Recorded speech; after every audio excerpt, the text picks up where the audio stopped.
Le président de l'Assemblée nationale, Ousseini Tini, a présidé ce matin l'ouverture de la première session extraordinaire au titre de l'année 2021.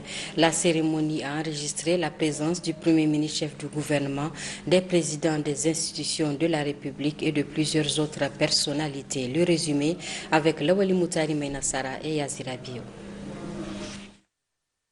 À l'entame de la cérémonie d'ouverture de cette première session extraordinaire au titre de l'année 2021, le président de l'Assemblée nationale a félicité le peuple nigérien pour la maturité d'esprit prouvée lors des élections précédentes. Ousseini Tini a ensuite félicité le nouveau président de la République élu lors de l'élection deuxième tour. Permettez-moi d'anticiper mes félicitations les plus chaleureuses aux candidats élus à la présidence de la République, ainsi qu'à tous ceux qui, les suffrages de nos compatriotes, ont confié des sièges de députés dans cette auguste assemblée pour la prochaine législature.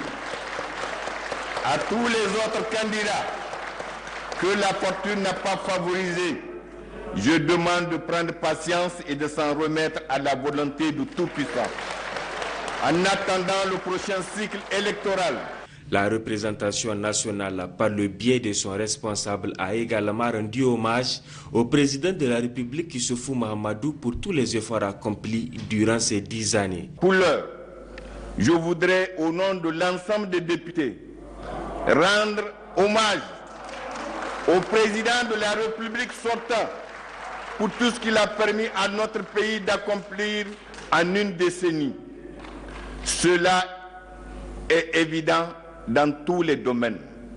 Notre pays est sorti des chantiers battus et nos compatriotes ont renforcé leur confiance en eux-mêmes pour ne compter que sur les capacités à se définir un avenir de responsabilité et de travail fréquent.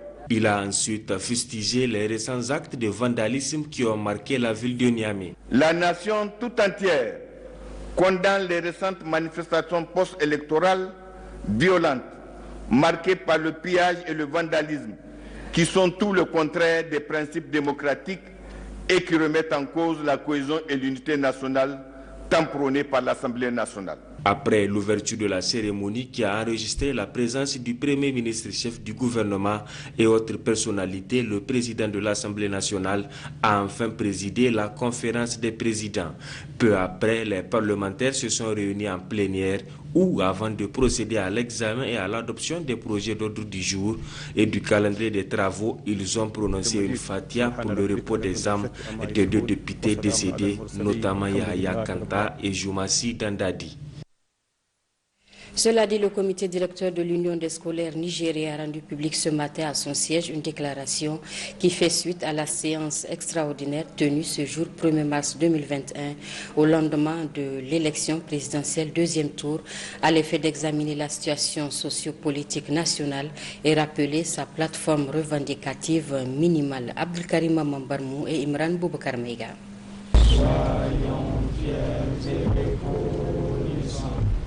C'est avec l'hymne national la nigérienne que le comité directeur de l'Union des scolaires nigériens a planté le décor de cette déclaration. Une déclaration qui s'inscrit dans le cadre de la situation sociopolitique qui prévaut dans le pays depuis les élections présidentielles du second tour. Le comité directeur de l'USN a de prime abord félicité le peuple nigérien pour sa maturité démocratique avant de condamner les violences enregistrées après la proclamation des résultats provisoires de l'élection présidentielle deuxième tour. Le comité directeur de l'USN condamne les violences post-électorales massives dans certaines localités, notamment à Niamey, surtout lorsqu'on y connaît l'impact négatif sur l'école nigérienne et les scolaires assez souvent victimes collatérales. Encourage la Cour constitutionnelle du Niger à œuvrer dans le sens de donner la chance à notre pays de connaître une alternance démocratique crédible et saine en disant le droit, rien que le droit. Interpelle les autorités judiciaires compétentes sur leurs responsabilités pour à la fois l'application indépendante de la loi et l'équité dans le traitement des dossiers des personnes arrêtées. Appelle les parents d'élèves, les sections de l'USN à s'impliquer davantage dans la sensibilisation des scolaires à rester hors du jeu trouble de la classe politique afin de rester soudés Derrière le comité directeur, seul organe habilité à engager les scolaires nigériens. Le comité directeur de l'USN se réjouit jusqu'ici du comportement responsable observé par les militants de l'USN dans un contexte pourtant plein d'émotions. Toujours dans ses propos, le secrétaire général du comité directeur de l'USN a rappelé la plateforme revendicative minimale sur le volet académique, à savoir l'accélération et la poursuite des chantiers en cours dans les universités publiques du Niger, le paiement des bourses à terme échues et l'augmentation des bus pour le transport des étudiants, pour ne citer que ces points-là. Déclaration également, mais cette fois-ci à Zender, de l'association Niger Excellence et Alliés. La dite association invite toute la classe politique à privilégier le dialogue. Un extrait avec Ide Issaka Hamza. Notre structure du nom de l'association Niger Excellence a comme credo la promotion et la culture de l'excellence dans plusieurs domaines. Il serait paradoxal de nous taire devant le climat sociopolitique pas du tout appréciable qui prévaut ces derniers temps dans notre cher et unique pays, le Niger. Le Niger est le bien commun à nous, les Nigériens. Pour rappel, la sauvegarde et la protection de ce bien commun est une affaire de tous. Tout Nigérien épris de paix n'a qu'à souhaiter vivre dans un Niger un et indivisible. Pour que cette volonté s'affirme, tous ensemble, nous devons nous réunir devant l'unique intérêt suprême de la nation sans distinction aucune. Aussi, faisons de la tolérance et du pardon une priorité parmi nos priorités.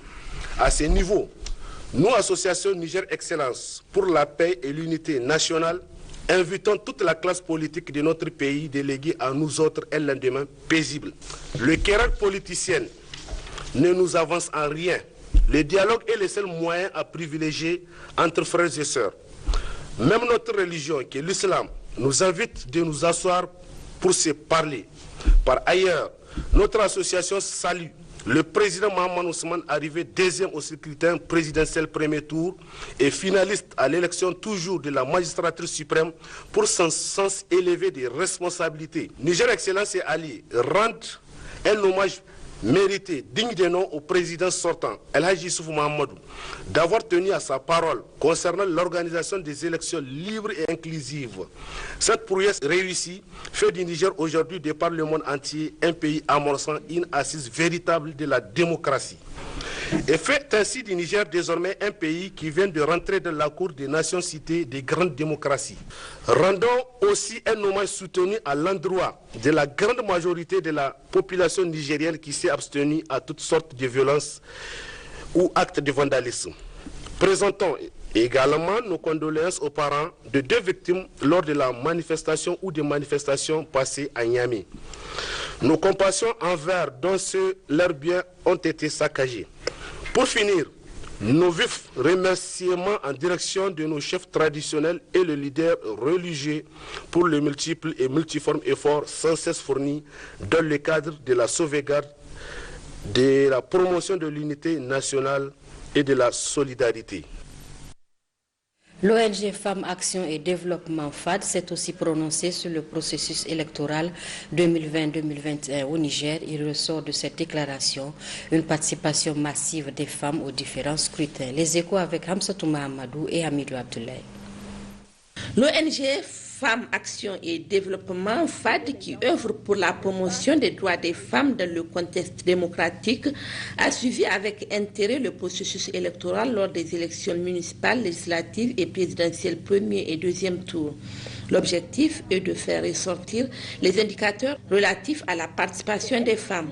Pour ce faire, 80 observatrices ont été déployées par l'ONG FAD dans les 8 régions du pays et ont relevé un fort taux de participation des femmes. S'agissant de la participation des femmes, les données recueillies révèlent que les femmes se sont pleinement impliquées dans le processus électoral de 2020 et 2021. Elles étaient présentes dans les files d'attente afin d'exercer leur devoir citoyen. Leur implication à l'occasion des élections législatives et présidentielles premier et deuxième tour s'élève en moyenne 56% dans les bureaux de vote visités par les observatrices. Cependant, elles étaient moins présentes parmi le corps électoral. Leur présence en tant que personnel désigné par la CENI s'élève à 28% dans les bureaux de vote observés. Plusieurs recommandations ont été formulées par l'ONG FAD pour améliorer davantage la participation des femmes au processus électoral. Au gouvernement de prendre les dispositions légales nécessaires afin de garantir l'inclusion et la participation des femmes telles que prévues par les textes nationaux et internationaux. À la CENI, de promouvoir une représentation équitable des femmes dans le corps électoral. Aux partis politiques, de responsabiliser davantage les femmes afin d'en faire des délégués lors des scrutins. En cas de contestation ou réclamation, prioriser les procédures légales et éviter d'exposer les femmes, les jeunes et les enfants. Aux partenaires techniques et financiers, soutenir les structures féminines, à accompagner davantage les femmes dans leur leadership politique. Aux femmes, préparer en amont le prochain processus électoral.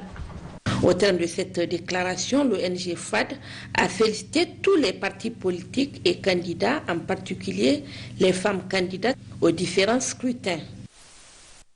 Autre aspect de cette édition, le projet redressement Tillabéri financé par l'Agence française de développement à hauteur de 8 millions d'euros et mis en œuvre par la haute autorité à la consolidation de la paix a tenu ce jour la deuxième réunion extraordinaire de son comité de pilotage.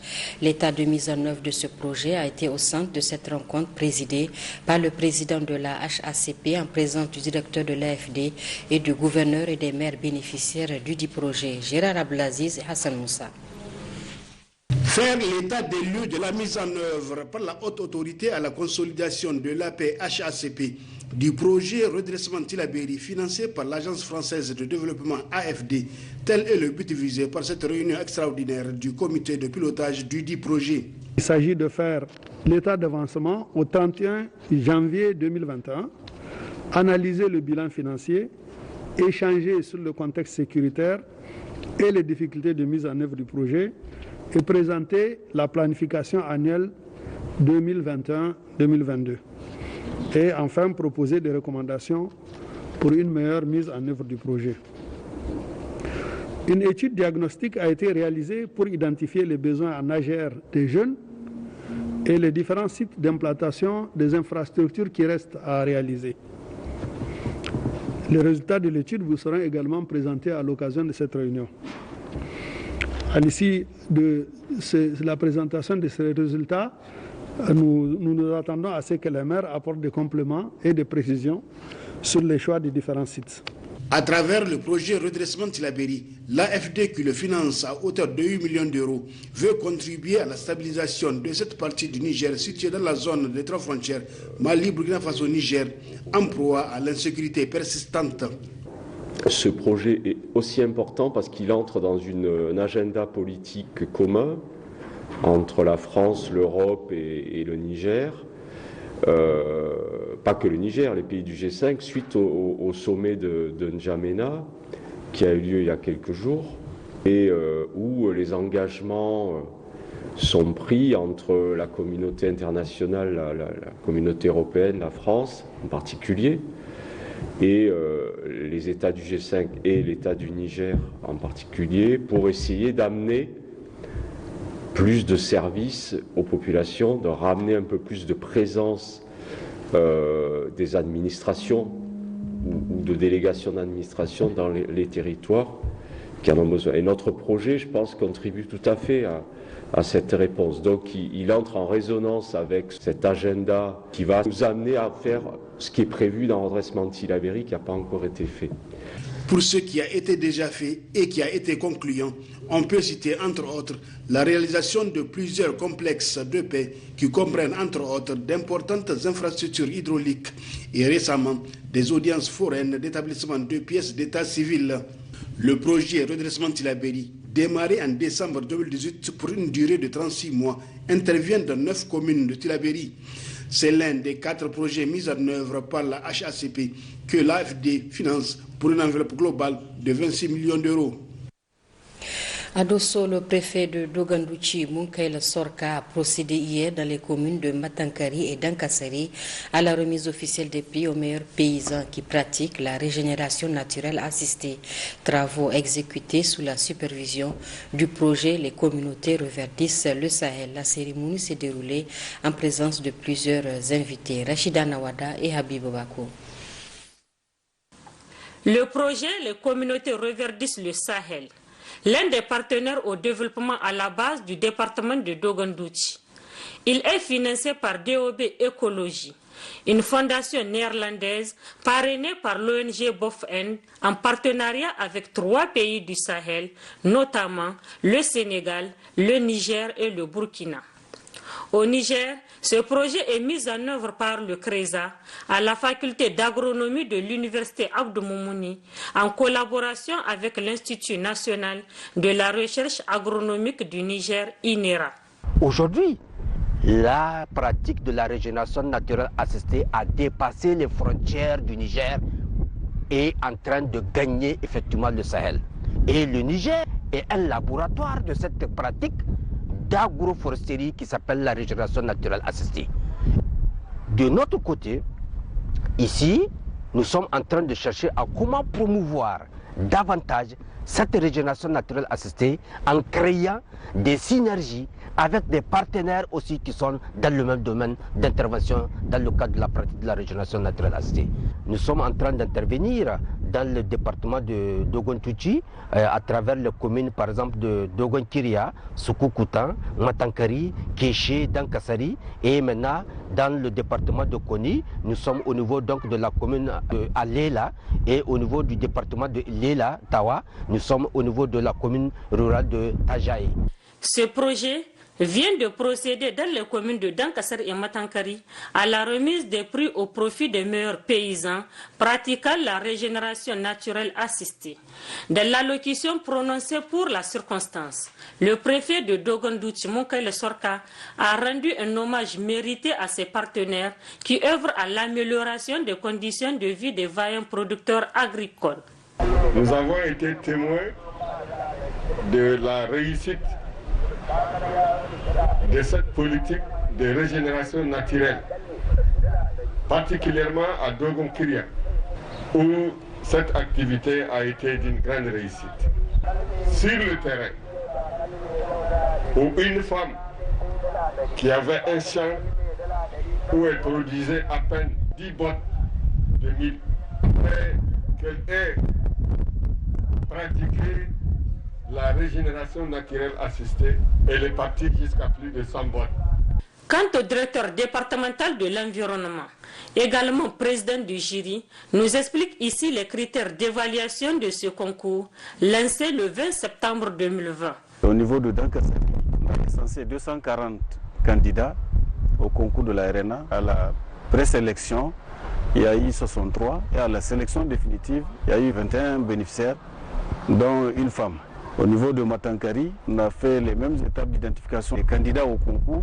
Il y a eu 200 au niveau de Matankari. Sur les 200, après la présélection, 50 sont retenus. Et à la sélection définitive, il y a eu 28. Donc 15 hommes et 13 femmes. À l'issue des délibérations, le président du jury des communes de Dankassari et Matankari a proclamé les résultats suivants. Les premiers prix ont raflé les charrettes bovines, les deuxièmes remportent les charrettes asines, des sacs de vivres épargne pour les troisièmes prix, les quatrièmes gagnent des prix d'encouragement.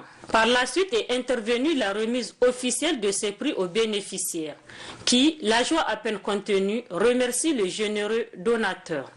Nous travaillons avec ce projet il y a 3 ans. Aujourd'hui, nous venons de remettre des prix à des lauréats. Tous les paysans doivent s'aligner à la pratique de la RNA, puisque comme je l'ai dit, ça fertilise les sols, ça accroît la production et ça protège vraiment les champs. Grâce à l'appui technique du projet, nous pratiquons la régénération naturelle assistée sur nos terres. Et cela nous permet d'avoir un bon rendement.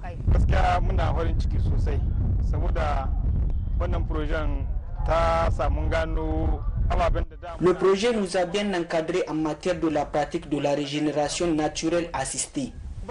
En peu de temps, nous avons enregistré des résultats positifs. Notons enfin que ce projet, les communautés reverdissent le Sahel, cadre parfaitement avec la politique nationale en matière de la protection de l'environnement, avec l'adoption du décret 2020 du 30 juillet 2020 réglementant la pratique de la régénération naturelle assistée au Niger. Deux reportages au menu de cette édition. Le premier traite des fistules obstétricales qui demeurent un problème de santé publique au Niger malgré les efforts déployés par l'État et ses partenaires. Actuellement, elles sont nombreuses les femmes fistuleuses qui sont prises en charge au niveau du Centre national de référence des fistules obstétricales. Le reportage est griffé Oumma Jamila Moudachirou et Sadou Inouali. Nous sommes au Centre national de référence des fistules obstétricales. Unique centre pour le Niger tout entier. Ici, une centaine de femmes a élu domicile. Elles sont venues à la recherche de cette santé qui n'a pas de prix.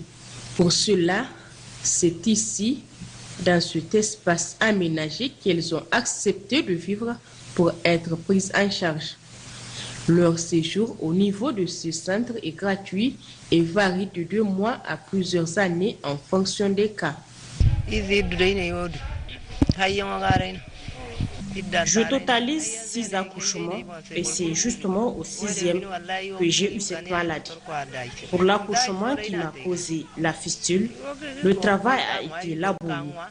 J'ai été opérée gratuitement. Une opération qui était parce que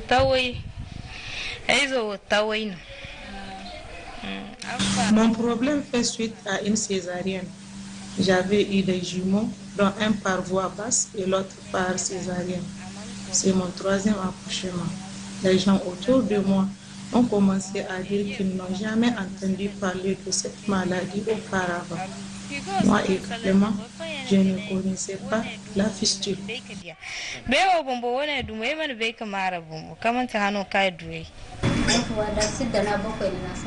C'est au terme de mon 7e accouchement que j'ai contracté la fistule parce que le travail était long et difficile. Ici, nous bénéficions de la prise en charge et on nous apprend des activités génératrices de revenus comme la couture et le tricotage. Nous vivons comme une famille parce que même la cuisine, nous la faisons à tour de rôle. Contrairement aux préjugés qui entourent cette maladie, ces femmes fistuleuses ne sont pas totalement abandonnées par leur famille. Pour preuve, plus de la moitié est accompagnée à ce centre par leur époux, frères, bref, des proches parents.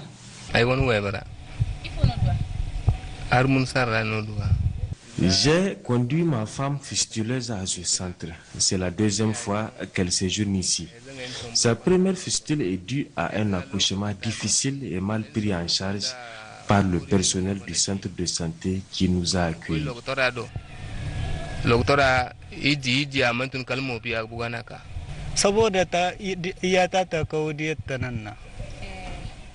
Je suis venu avec ma nièce qui est fistuleuse. Elle a eu son intervention hier et tout s'est bien passé. La prise en charge est totale et gratuite. Selon les spécialistes, il existe plusieurs formes de fistules.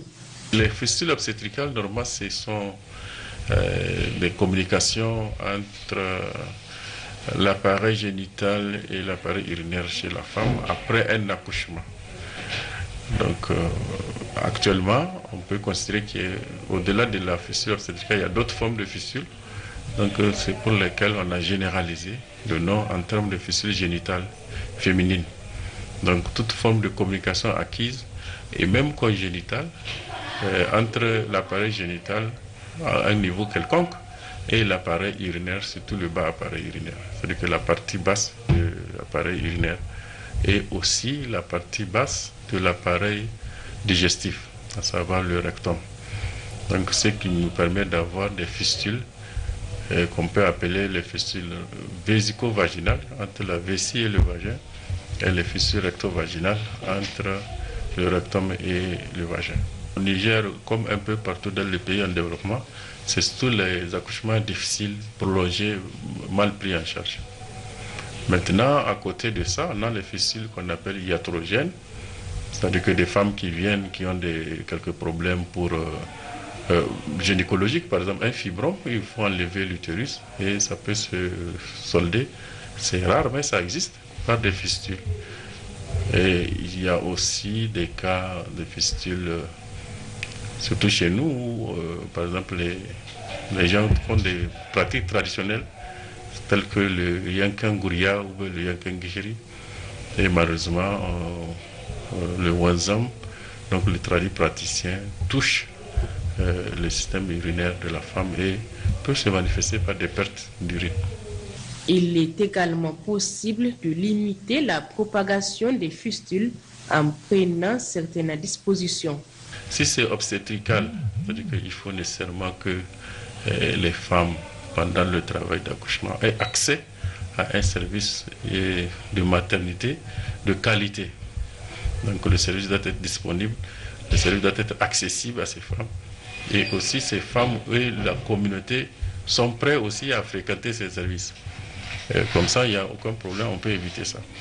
Maintenant, les fistules iatrogènes, il faut savoir que chaque fois que, par exemple, des médecins apprennent à faire la chirurgie, ou à des âges avancés, où bien la pathologie est compliquée, il y a toujours le risque. Mais il faut former les gens pour faire de la chirurgie de qualité, donc qui respectent les plans de dissection ou autres. Le Centre national de référence des fistules obstétricales existe depuis 2013 et couvre l'ensemble des régions du Niger ainsi que les pays limitrophes du Niger. Malheureusement, il n'est pas très connu pour permettre aux femmes d'en profiter pleinement, d'autant plus que la plupart affirment avoir reçu l'information de bouche à oreille. Voilà, merci Ouma Jamila Moudanchourou. Notre deuxième reportage, il s'agit du panier de la ménagère. Une de nos équipes s'est intéressée à l'abondance et à l'accessibilité des produits maraîchers sur les marchés. Une belle opportunité pour la ménagère de remplir convenablement son panier et à moindre coût. Aïcha Toubawa, Souleymane Boubacar. La période post-hivernage est propice à la culture de contre-saison, ce qui justifie cette forte disponibilité de produits maraîchers. Des légumes et fruits qui inondent actuellement les différents marchés de la capitale. De la tomate fraîche à la pomme de terre, en passant par l'oignon, le poivron, le piment frais, la carotte, le chou, la courge. Bref, l'on constate une disponibilité de ces produits et à moindre coût. Une véritable aubaine pour la ménagère à remplir son panier. Les produits sont vraiment abordables et accessibles en cette période. Tout coûte moins cher. On ne sait pas s'ils vont monter les prix avec le mois de Ramadan. Sinon, actuellement, c'est à la portée de toutes les bourses. Les légumes sont très moins chers. Même la pomme de terre, le kilo coûte 300 francs.